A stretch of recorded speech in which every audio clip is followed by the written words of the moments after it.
రైతులకి చాలా bad news, ముఖ్యంగా పౌల్ట్రీ రైతులు. ఎవరైతే కోళ్ళ ఫారాలు, కోళ్ళు పెంచుకుంటూ, పందెం కోళ్ళు పెంచుకుంటూ ఉపాధి పొందుతూ కొంతమందికి ఉపాధి కల్పిస్తూ ఉన్నారో వాళ్ళకి మాత్రం ఒక రకంగా బ్యాడ్ న్యూస్. ఉభయ గోదావరి జిల్లాలో బర్డ్ ఫ్లూ వ్యాపిస్తూ ఉంది. అయితే ఆందోళన చెందాల్సిన పని లేదు. భారతదేశంలోనే ఆంధ్రప్రదేశ్ పౌల్ట్రీలో నెంబర్ 1గా ఉంది. దాదాపు 10 కోట్ల బర్డ్స్ రైతులు పెంచుతూ ఉన్నారు. ఇక పర్సనల్గా పెంచే అయితే అవి వేరేగా ఉంటాయి, చిన్న చిన్న ఫామ్స్లో. తాజాగా బర్డ్ ఫ్లూతో 40 లక్షల కోళ్లు చనిపోయాయంటూ కొంతమంది విష ప్రచారం చేసి రైతుల్ని భయభ్రాంతులకు గురి చేస్తూ ఉన్నారు. ఈ విషయం ప్రభుత్వం దృష్టికి కూడా మనం గత వీడియోలో కూడా తీసుకెళ్ళాం. బర్డ్ ఫ్లూ అయితే 2-3 రకాల ఫ్లూస్ వచ్చినాయి. ఇక్కడున్న మనకు సదుపాయాలు ఉన్న దాంట్లో అది ఏ ఫ్లూ అనేది క్లారిటీ రాకపోవడం వల్ల ఈ వెటర్నరీ, ఈ డాక్టర్లు ఆ వైద్యం 3 వైరస్లకు సంబంధించిన వ్యాక్సిన్లు వేపిస్తూ ఉన్నారు. అది ఖర్చుతో కూడుకున్న వ్యవహారం.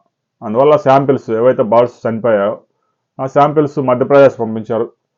భారతదేశంలోనే అత్యున్నత సంస్థ.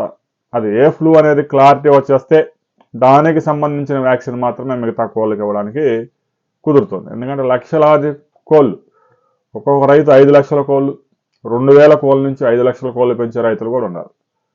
మొత్తం కోళ్ళు మొత్తానికి 3 వ్యాక్సిన్లు వేయాలంటే ఆస్తులు అమ్ముకోవాలి. అందువల్ల ప్రభుత్వం అందరికీ భరోసా ఇచ్చింది. ఈరోజు ఆ రిపోర్ట్లు రాబోతా ఉన్నాయి. రిపోర్ట్ వచ్చిన తర్వాత అది బర్డ్ ఫ్లూనా, ఇంకేదైనా ఫ్లూనా, ఆ ఫ్లూ ఏదో తెలిసిపోతే, ఆ జ్వరం కోడికి వచ్చిన జ్వరం ఏదో తెలిసిపోతే దానికి సంబంధించిన మందులే వాడుకుంటే సరిపోతుంది.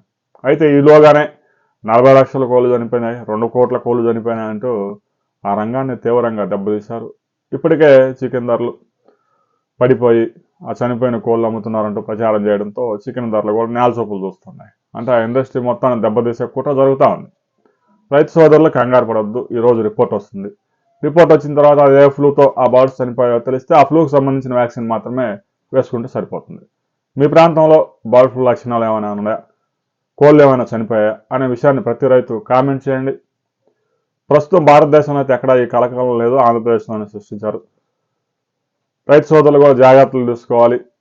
ఏదైతే ఫామ్స్లోకి వచ్చే వెహికల్స్ ఉన్నాయో, మనుషులు ఉన్నాయో వాళ్ళందరినీ గేట్ దగ్గర డీవార్మ్ చేయాలి. లేదంటే వైరస్ ఒక ప్రాంతం నుంచి మరొక ప్రాంతానికి విస్తరించే అవకాశం ఉంది.